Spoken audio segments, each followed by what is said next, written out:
The world is increasingly organized in global value chains. What does it mean? That production is not taking place within one single firm, but is more and more taking place within inter-firm and intra-firm networks.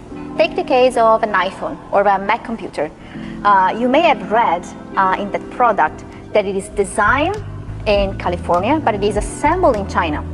And actually, many of the components of that product are coming from Korea, from Japan, from Italy, from Germany.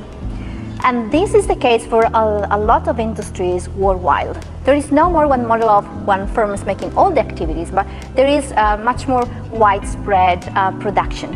And this is challenging managers in understanding what works and what not, and how they are organizing their activities.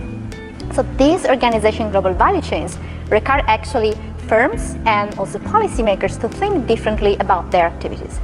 With this article, we have tried to take stock of all the knowledge that has been developed within the global value chain literature to try to provide suggestions on managers of firms that are working for global firms or that are working in global markets in general regarding how they can better organize their activities. So we have performed a comprehensive literature review of more than 1,200 academic papers that are exactly dealing with the global value chains. And we have performed an analysis that can provide international business scholars and managers with insights regarding what they should know to work in a world of global value chain. The global value chain framework has been developed taking into account 4 perspectives. So the first one is related to how the industry is structured, and so how the different economic activities has been organized from a geographical point of view. The second perspective is related to governance. Not all the firms that are part of those global networks have the same power.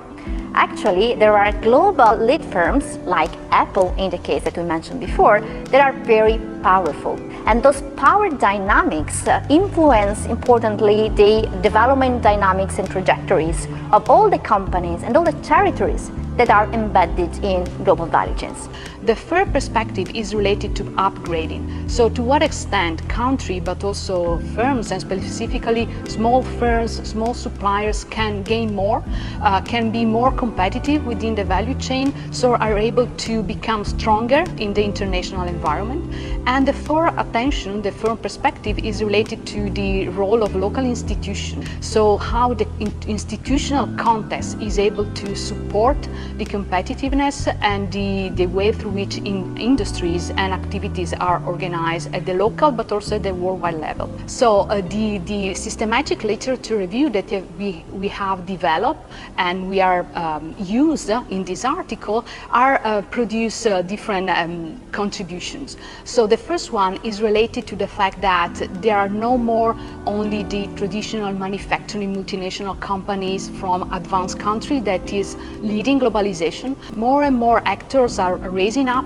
There are also multinational from emerging economies. There are multiple actors also taking into account retailers. And the second insight, which is very relevant, is related with upgrading, and specifically how environmental and social upgrading, in addition to economic upgrading, can become a new challenge for international business managers, because they have to consider how the different activities organized worldwide have also implication from an environmental and social point of view. We are really glad with this article to contribute to international business research and global value chain studies, specifically to support managers to identify new strategies and have new insights on how to organize their international activities, and also to support the further research in this topic.